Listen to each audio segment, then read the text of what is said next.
Hi guys, ngayon papalitan lang natin yung busted na pilot lamp dito sa control console ng main engine natin.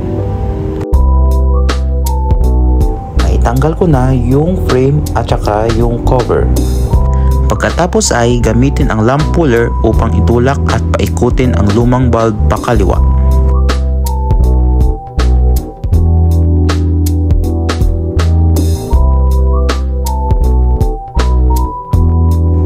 Ayan, natanggal na natin.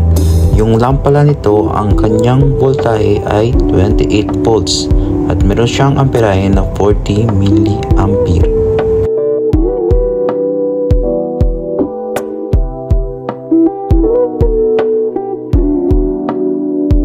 Ipasok ang bagong bulb sa lamp puller. Pagkatapos, ilagay na ito sa lamp holder at ipaikutin ng clockwise.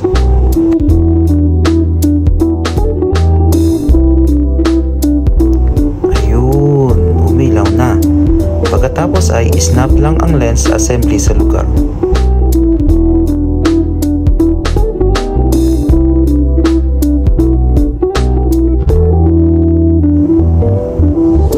Ibabalik ko na yung frame at saka yung cover. Ngayon, gumagana na lahat ng pilot lamp at safe na ito.